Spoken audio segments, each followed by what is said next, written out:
Welcome to recipe reel by Raheela में। आज हम बहुत ही यम्मी सा डिज़र्ट बनाने जा रहे हैं। मलाई रोल बनाने जा रहे हैं। सबसे पहले आपने ब्रेड ले लेनी है। ब्रेड के कॉर्नर्स को काटने के बाद आपने ब्रेड को चिपटा सा कर लेना है। फिर एक बॉल में मलाई डाल लेनी है। मलाई के अंदर आपने ड्राई फ्रूट डाल लेना है। ड्राई फ्रूट आप कोई सा भी डाल सकते हैं। फिर आपने इसे अच्छे से मिक्स कर लेना है। कंडेंस मिल्क आप चाहे बाज़ार का ले लें चाहे घर में बना लें, मैंने पहले भी बताया हुआ है।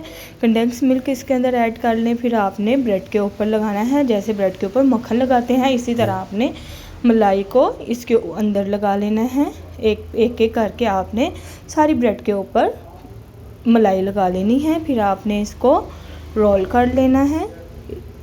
रोल अच्छे से आपने कर लेना है कि ये टूटे ना। रोल करने के बाद आपने इसको एक बड़ी ट्रे में लगा लेना है। एक एक करके ट्रे में लगाने के बाद आप चाहे रसमलाई वाला जैसे दूध बनाते हैं, चाहे रबड़ी वाला दूध कह लें, वो वाला दूध बना के ठंडा करके आपने इसको इन रोल्स के ऊपर डाल लेना है। मज़ेदार। इसके ऊपर बाद में आप कोई सा भी ड्राई फ्रूट डाल सकते हैं। मैंने पिस्ता और बादाम डाला है और मज़ेदार से मलाई रोल तैयार हो चुके हैं। नई रेसिपी